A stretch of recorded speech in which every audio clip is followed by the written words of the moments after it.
Boa noite, gente, boa noite. As ciências políticas têm um termo chamado estelionato eleitoral.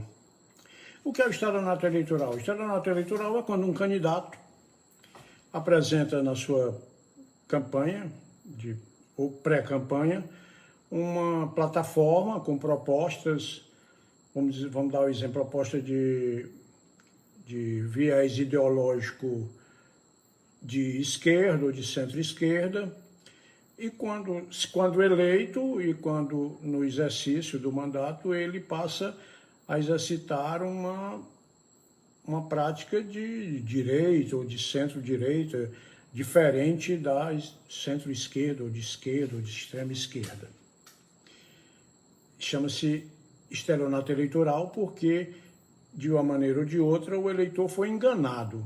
Tinha-se um propósito na campanha, o eleitor acreditou naquele propósito, e quando chega na prática, no exercício do mandato, a prática é exatamente o contrário. Crateús é uma cidade diferente. O estelionato eleitoral, ele acontece ainda na campanha ou na pré-campanha. Foi lançada uma pré-candidatura há um tempo atrás aí, que eu sempre disse aqui que não era para valer, e não é para valer, e agora está confirmado que a candidatura não era realmente para valer, o candidato é outro. E a pergunta que eu faço é, aí sim se caracteriza um estelionato eleitoral diferenciado. Na campanha ainda, ou na pré-campanha, o eleitor ficou entusiasmado, de certa maneira, com aquela pré-candidatura, e de repente a pré-candidatura não existe mais e se lança um outro candidato. Qual a consequência direta disso? Decepção do eleitor, frustração do eleitor, desmotivação do eleitor.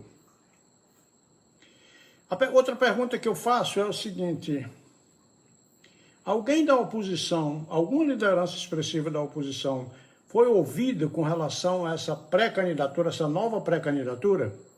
Não, não foi. Ontem eu falei com duas delas, duas grandes expressões de oposição, ainda na oposição, nenhuma sabia de nada. Eu sabia, desde o começo eu sabia que aquela pré-candidatura não era para valer. Não era para valer. O que é que mostra aí? Mostra um individualismo, um isolamento da oposição.